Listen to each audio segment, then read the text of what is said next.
gonna be straight up, man. I don't. A lot of people say, "Oh, you steal from artists." I don't. How? You can't steal from an artist. You can't. I can't steal from you even if I wanted to. You know what I'm saying? Because you know what you make. Everything is 100% digital. You know what I'm saying? You already know what you're generating. You're looking at your royalty statements. You're looking at everything that you have in your company. Now, if you don't believe it, then hire a lawyer. And I'm always make sure, I've even known lawyers to put on artists like, yo, he needs a lawyer. Go work with him. And I don't care if they fight me or they argue with me or they want to ask for their information. You got to have open books, bro. And you got to teach them everything and you got to show them everything. And at the end of the day, they're going to continue, and I make them open their own companies and them hiring artists and signing artists, and they start doing good. You know, so now they get to face the facts of having another artist, having issues with you now. You know what I'm saying? Because it's going to be the same thing. A lot of people is going to brainwash them. A lot of people is going to tell them that you're not doing good for them. But I'm like, when I met you, fool, you didn't have $1 in your pocket. Now you got millions in your bank account. Like, if you're going to hate me for that, then goddamn, I wish I would have met a motherfucker like you when I was broke as fuck, because nothing was handed to us, bro. Rancho Humilde, nothing was handed to us. I think that these young artists don't understand how a business operates. Yeah. And that's where I think the disconnect happens. Nowadays everybody thinks that they can make it on their own. This social media has put too many people on like, I can make it on my own. I don't need a manager. I don't need a business consultant. I don't need a lawyer. I don't need until they fucking see the facts. And you got $1 million in your bank account. Then a month later, guess what? You fucking owe $100,000. Why? Because you didn't have somebody to teach you the way, or to protect you, or to show you, or you didn't even go out and seek that help. I know a lot of motherfuckers that know everything, and lose everything. I know motherfuckers that were cool with me a couple months ago, and now got paper, and now it's like I'm their enemy. It's like, how the fuck you make me your enemy, fool? Like, I thought we were cool. Like, I put you on, And it's like, we bump into situations like that. But what it is that if you want to meet a motherfucker, give him money. Give him money, and that motherfucker gonna tell you who he is, how he feels about you, and how he feels about everything, and how it is in life with him, bro. And then they go broke. And then they back to square one, dog. What's up, my boy? Hey, my boy. Peep game, Hey, fool, did I tell you I love you, fool? I know. There's a lot of fools out there like that, I always say this. They don't need you till they need you. Yep. You don't need somebody till you need them. Like, if you're telling them, hey, I've learned this. I made this mistake. Trust me. Do this. And they're young, naive, and they listen to... Now, don't get me wrong. There's a lot of motherfuckers that listen to me and are super successful. Super successful. I mean, de más. A lot of artists, a lot of companies, a lot of people. There's companies, bro, out there right now, I ain't going to say their name, but they know who they are, that I've tried to help, right? To be like, nah, don't go that route, fool. I went that route, and they hit me in the ass. And they go that route, and then they're like, hey, fool, can you...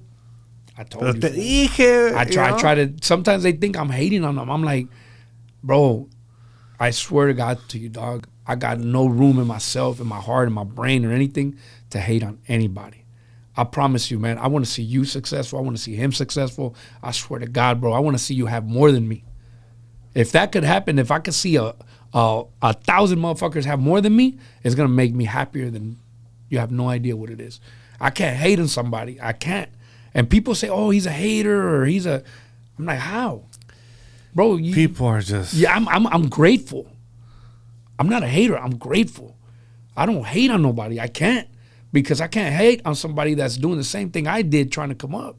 You know what I'm saying? Like, you can't hate on somebody like chasing success.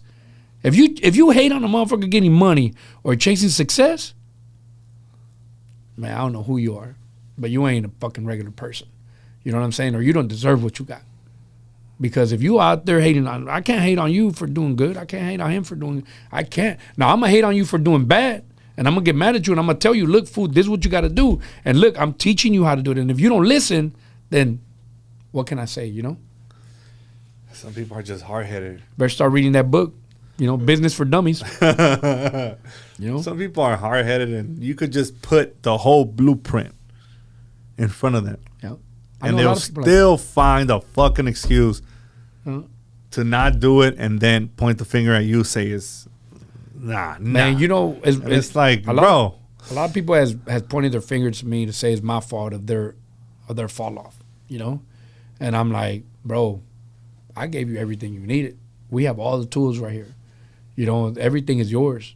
Now, if you don't want to use them, that's your fault, And not only, I'm not talking about just artists. I'm talking about, employees. I'm talking about, many different people. I mean, everyone that works in my company has started from the very lowest to get to where they're at right now. I've never hired somebody from out to say, oh, you're the president of my company. No, bro. The president, the vice president, the managers, everybody on the top has gone through either being my assistant, has worked for us, and either came in as the cleaning lady and the cleaning guy and the guy that started doing buying flights, hotels, traveling with artists. Those people in my company have grown to put themselves in a position where they need to be at. And thank God, man, we have a lot of successful and living very well that work for our company, Because you give them that platform. You give them that foundation. People don't understand how crucial that is. And when it's time to build something, it's like if you have somebody there that's done it already and is willing to help you and is going to guide you, they got the blueprint already. Let me tell you something. And I'm going to speak facts. Okay. Right? When you grow up in the hood and you don't have nothing and you get to be somebody, the last thing you want to do is hire somebody that grew up just like you. That's the mentality of a lot of people, right? Mm-hmm. So a lot of people start doing good, and a lot of artists, a lot of entrepreneurs, a lot of record labels, a lot of management, whatever. They'll rather go out and hire a guy that's worth $1 million or somebody way much more expensive than to give Pedro an opportunity. You know what I'm saying? Mm-hmm. And I've seen so many people spend a lot of money just on their payroll hiring fucking people that they think is going to make their company better, and that takes them straight to the ground because they don't know the business. One of the things about Rancho Humilde that I could speak on is that everybody grows in here. And I don't go out and hire people from other places. I don't go out and hire someone because they graduated from USC and on the masters of accounting. I don't. You know who does my accounting?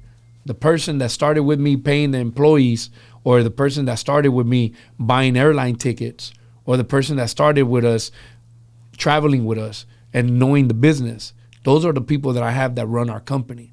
That's why Rancho Humilde stays very well doing that, because everyone that we hire is very hungry.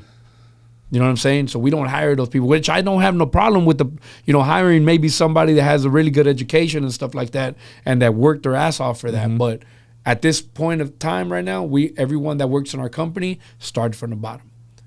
A lot of the people started as being my assistant, started as being our groundwork, started being as a tour promoter, as a tour driver. Mm-hmm. I have a guy that manages some of the biggest bands in my label that started being with me as a driver every day.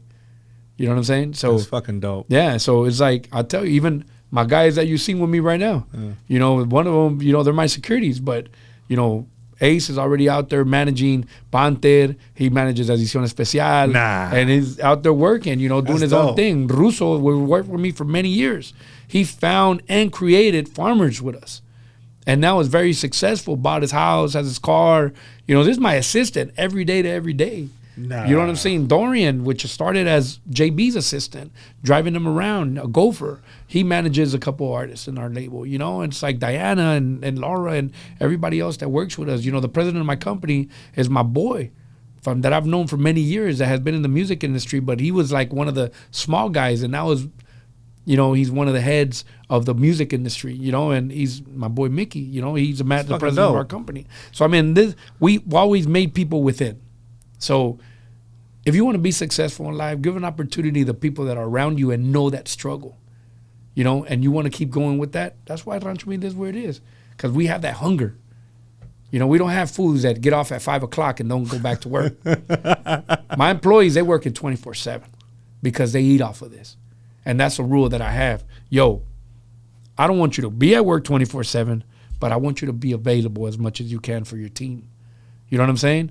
So don't come in here and work 50 hours, 100 hours a week and not get paid for it. If you're going to work 100 hours a week, you definitely going to get paid for it. You know what I'm saying? And they do, because a lot of them, man, they're pretty successful. So, you know, thank God we got to able to do that, and we promised ourselves we were going to do that. That's pretty dope. Yeah.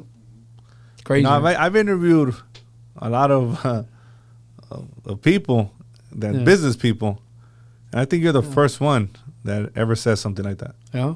And that's good. Well, man, you know, look, I did an interview not too long ago. We interviewed like 10 different people for a position in our company. One guy wanted to get paid $150,000 a year. The other guy wanted to get paid $180,000. The other girl wanted to get paid $200,000. And these were all college graduates, right? And I was like, okay, cool. I need somebody professional like that in my company. And then I was like, the guy that we put temporarily at that job was doing a hell of a job. So why was it fair for me to go hire somebody without, when this guy is already that's here, he already knows everything that's going on, and I could give him a raise and make that money instead of giving it to somebody else that's going to come in here and it's going to take a long time to learn, and it's going to probably put a stop to our company of how we're going. And this guy kept it going. So I said, hey, bro, I called him. I said, you like that position? Hell yeah. You want to stay there? Yeah. All right, cool. We're going to give you a raise. Boom. And we take care of them. You know what I'm saying? And they don't get paid. Man, look, we got a very high payroll. Very, very, very high payroll. And our company is good. They're doing really good, man. Thank God. And that's a blessing. To me to say that, es un orgullo, cabrón. Because the majority of all these fools in my company, they're all raza. I don't have somebody from outside that works in my company. It's all raza. And my boy Monty, Black Monty, you know, that's my security. He runs all my security company right now. That's a big dude right there. That's a motherfucker right there. He's been with me since many years, man. And that's fucking dope, though. And he was with me every day. He was my security every day. And now he runs all the security for the whole company. But he's seen it when you, like, step one. Yeah. So he grew with you. Yeah, he grew so with me. Essentially, everybody that you have has grown with you. Yeah, they all been my assistants. They all worked with us in the office. They all done different shit with us. I always say this. Your security just texted me saying that you guys need to head out soon. All right, yeah. Okay. I got like 10 minutes, 15 10 minutes. I told them you guys are about to wrap it up. Yeah. I tell JT and I tell the people that are around me now, I said, okay, well, I want the same people that believed in my vision and believed in what I started to go from here to wherever we're going to go to. So it's something similar to what you said, because I feel that they seen the struggle. It wasn't easy to try to do some of the things that I'm doing, but they seen my effort nonstop, and I see theirs. So it's like, it's only fair for me to appoint these guys that are with me now to be like, all right, you build a team. Yeah. We're going to hire these people and we're going to do, but you guys are in charge. Yeah. And this is how we're going to grow it. Make sure you go back to the hood and pick those up, bro. Yeah. They're hungry. People in the neighborhoods are hungry. We're hungry, bro. That's why I stay hiring people from, that come from the ground up, bro. Like I want people that are hungry, that are hustlers. There's one thing that I can't deal with. I don't like lazy people. I hate lazy motherfuckers. I become a little bit better now, like in terms of on how to deal with certain things, but I cannot have those type of people around me. Yeah. It irks the shit out of me, dog. Man, I'm going to tell you, look, and this is straight up. I got felons that work for me. Hardcore felons that are some of the most biggest hearted people and respectful and hard-working people that I have in the company. Some sense those are the best. And I don't look at their background. I look at their future. I don't sit here and how many people I've helped out, how many people that I've put on the game and to show them the ropes and stuff like that. People that, been in jail all their life, and they ain't gonna see another opportunity, bro. And, You know, it's like, I'm here for that. You know, if I see it, I don't give a fuck what you did, bro. Because I don't want you to look at my background. You know, people go back and go deep in my background. You know, I was a fool. You know, I didn't get here easy. You know, it's like, look, I don't do coke. I don't do drugs. I don't smoke weed. I drink occasionally now. I play a lot of golf. You know, I see that. I play a lot of golf. I don't know. Course. It's got to be playing too. This food's pretty good. I smash this food, dog. Real quick. You know, it's like I'm a good 12 handicap. You know, yeah. Nah, I'm sandbagging food like a motherfucker. You know, honestly, bro, it's like you got to be very strong, mentally, bro. Yeah. You got to put yourself there, man. You know what I'm saying? And I tell people all day, you know, believe in yourself. You know, fuck what everybody thinks. You know, you do you. If you believe in something, follow that shit. Don't give up. You know, and it was always for me, you know, it's like, it feels fucked up to have a door closed on you. You know, not one, not two, not three, not four, not five, not six. I've seen hundreds, maybe thousands of doors close in my face. But I knew one door was going to open, bro. You know, and it did. And to me, it's like, it's a blessing, bro. Like, I never stop. And I never stop now, you know? And I tell people all day, man, like, don't give up. You know how many people I know that give up? And I'm like, nah, man, get back to it, fool, you know? It could be that construction job. It could be that whatever. You want to be a teacher, go to school, fucking go learn. It ain't easy, man. You know, luckily I had to learn this shit the hard way. I lost a lot of motherfucking money, bro, learning this shit. You know, because I didn't come in here knowing everything, but this is what I've been doing all my life. So the way you see the business operating right now is because this is what I wanted to do. This is my way of doing business. You know, when I came in, a lot of people say, oh, this fool robs the artists, all that. No, that was just a standard contract at that time. Mm-hmm. You know what I'm saying? Like, I'm going to say it straight up. The majority of my artists were signed to me in a very fucked up way. And they were signed to me getting a 10, 15% max royalty fee and didn't own the records or nothing. All my artists right now, my top artists, my generating artists, I have gone back and renegotiated our contracts for them to be part owner, to be half owner at least of the records, to have ownership in that, right? And also, we renegotiated our contracts. We lower our percentage here. You got to understand, at those times, those were standard contracts. If you would have gone to go buy a car and you got a fucked up credit, right? Mm-hmm. You're going to get high ass interest. Yep. If you go buy a car now and you got good credit, you're going to pay a lower interest because that's the way it is. That's the way it works. So as you go in life, there's different contracts at certain times, you know? And I tell people all day, I said, bro, I didn't know you were going to blow up, but I invested all this money in you and time and effort, not only for me, my business partners, my team, everybody. We put in 1,000% of our work. Risk. You know how many millions of dollars we have spent? I would say we have spent hundreds of millions of dollars investing in artists that never hit compared to artists that hit. You know, it's real facts. 1 out of 1,000 artists will hit. Dang. 1 out of 1,000 is going to hit. But when it hits, it's going to hit. But we've taken that risk. So I've explained to the artists, like, look, it's not that we fucked you or anything like that. That was a standard contract at that time.